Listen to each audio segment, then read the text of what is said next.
Hi, welcome to the KEPRS training videos. Today we're going to be presenting the assessments module, and this is sponsored by the Office of Education Licensure and Effectiveness, and this is a authorization from the Education Professional Standards Board, which is a part of the Kentucky Department of Education.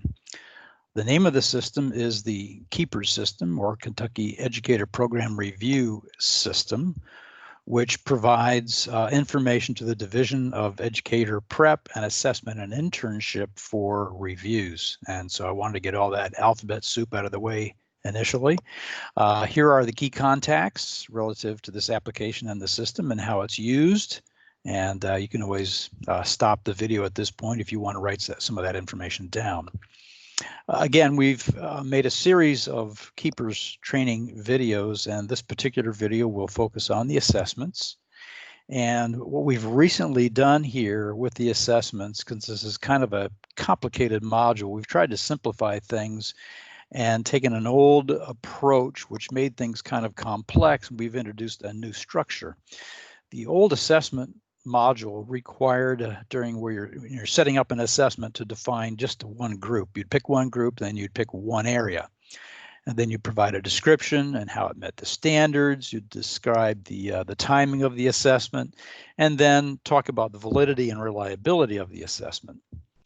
Then you would link that to certain programs and codes. You would then align it to a set of standards depending on those programs that you picked. And then there was a separate tab to attach particular instruments if you had the assessment instrument and a scoring guide. So what we've done, since this was fairly limited and only allowing you to pick one group in one area at a time, there are a lot of situations we have found out where an assessment can be used in multiple groups and across many areas. And so what this forced you to do was to create copies of each assessment every time you wanted to change the group or change the area. So for example, if you have an assessment that was used in 3 different groups, each one typically applying to maybe 4 or 5 areas, you would have as many as 12, 15, or 20 copies of this assessment with all the associated information because you are limited to one group, one area at a time. So what we've done in the new assessment module is allow you to pick multiple groups, multiple areas at one time when you're defining the assessment. So you give that description. We did have to change the question a little bit now to ask you, why is this appropriate? So your description and how this assessment is used and why it's appropriate to these particular groups and areas, it may require a slightly different explanation. We still ask for the timing, the validity, reliability, but we've moved the attachments now to the same screen. So we've hoped that this makes things a little bit broader and a little bit easier to capture all of the information. So you still have to link it to programs and link it to standards. So let's take a look at what this actually appears like in the KEPRS system. I am signed into a test system as Center College. So everything you'll see here is test data. This is not real live production data. I'll go to the assessments module. And one of the first things you'll see is that these screens are laid out quite differently from the original assessments module. What we present you with initially is the data entry form to key in a new assessment. And so this is just a single screen. And as you can see here, I'll create a assessment called AAA. The timing is all the time. Assessment description, very broad. We use this in many groups and many areas, and then a larger description as you like. Now what we do is we attach the groups or define the groups here. So I can say that this is going to be an advanced group. We will address candidate knowledge and clinical practice and maybe data and research. I click my update, and there I've created the association to an advanced group. If I use it in more groups, I can say I'm going to use this for the ed admin group. I'm going to use it for candidate knowledge, clinical practice, data and research. Now the areas may be the same as the advanced group, or they may be different depending on the group that you've selected.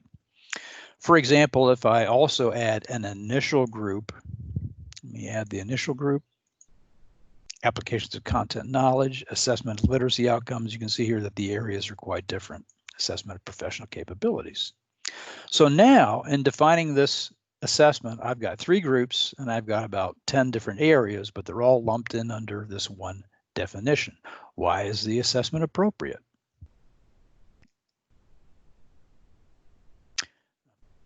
Planned it that way, but obviously you have to have a much better description than that. Discuss how the reliability and validity of the assessment. Okay, we use all kinds of statistics or whatever. You'll need, again, a better explanation as to why this assessment is reliable and valid.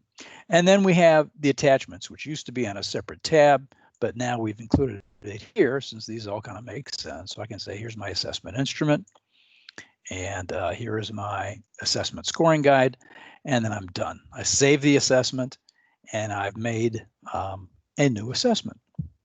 And we'll take a look at it here as soon as it gets saved.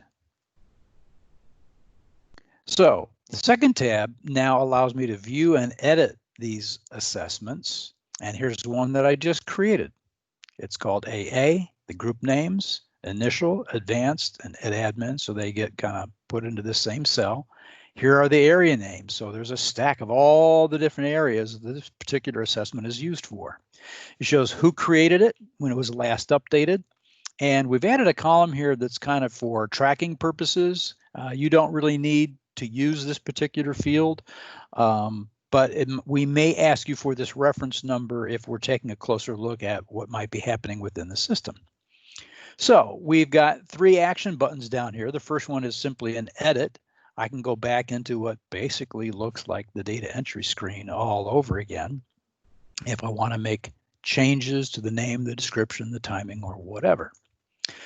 The second action button is to deactivate this particular assessment, and you can pick a date here as to when you've decided to no longer use that assessment. I'm not going to do that right now, so I'm going to cancel. And then the third action button is to assign and link. So we're going to take a look at which standards I'm going to link to. Now, because I picked EdAdmin, that requires a P-cell alignment. And because I picked advanced and initial, there's the KTPS standard. So once I describe which set of standards I'm going to use, that will filter my pick of which programs. So let me say biological science, and then I'm going to pick the code biological science, and now it shows me the KTPS standards. So for instance, I'm going to say I'm going to meet standards 1, 2, 3, and 4. And you'll notice as I pick these, they appear down below. This is my pick screen. And there's biological science, program code 3. I'm meeting standards 1, 2, 3, 4. And you can change this dynamically. If you say, well, I made a mistake here. I don't really address standard 4. I address standard 5. And it makes that change. So today, the way we've designed this, you can go back up here and pick another group. And let's say it's chemistry. And I've got program code 5. And now I'm going to say, okay, it was standards 1, 2, 3, and 5. So we do kind of make you go through this picking a second time, only because there may be some differences in here. And if not, we're open to some suggestions on how we might group this so that you can do a select all or select many up here and do them all at the same time. But for now, I've shown you 2 different categories, 2 different codes with the same set of standards. I can say save and exit. So now I've gone through the 3 steps of basically creating it, assigning it to programs, and linking it to programs and assigning it to standards. So that's how you create the assessment, link, and assign to standards. Now, what you will see here eventually as you create this long list of many, many, many programs and many, many, many standards, this list can get to be very, very long. So we've created a 3rd tab to help you with the maintenance of all this information. So if I do a view and delete of my assessments, here's the AA assessment that I just created. It shows the standards group that I align to. It shows the different categories, the program codes, and the different standards that I've aligned to, and it breaks them all out one by one. So if you were to go in here and to delete them for whatever reason, you may want to, delete a group or a particular standard. You can either do it back on the screen where you did the edit and align, or you can do a mass edit here on this third tab. So for example, if I wanted to remove all of these, everything associated with the AA assessment, I could go to the assessment name and say AA, tab through that, and now I've got just that group of AA line items. Let me move this just for a moment. I've got 8 items, and I can say I want to remove them all. Are you sure? Okay. And they are all removed. Takes me back to the basic screen. It shows me all of the other assessments that I have created, and there were a total of 35. Let me go in and try this again. Let me take one of the particular standards in KTPS, and for whatever reason, they may have changed some of the definitions on these. Let me go back.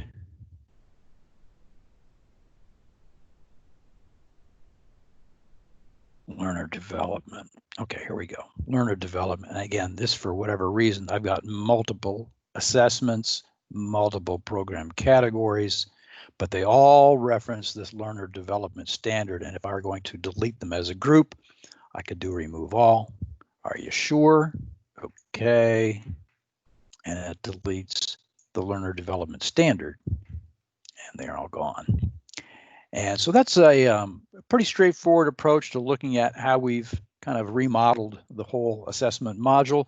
I hope this has been helpful. I hope that you also review all of the other KEPRS training videos, and thank you for spending time with us today.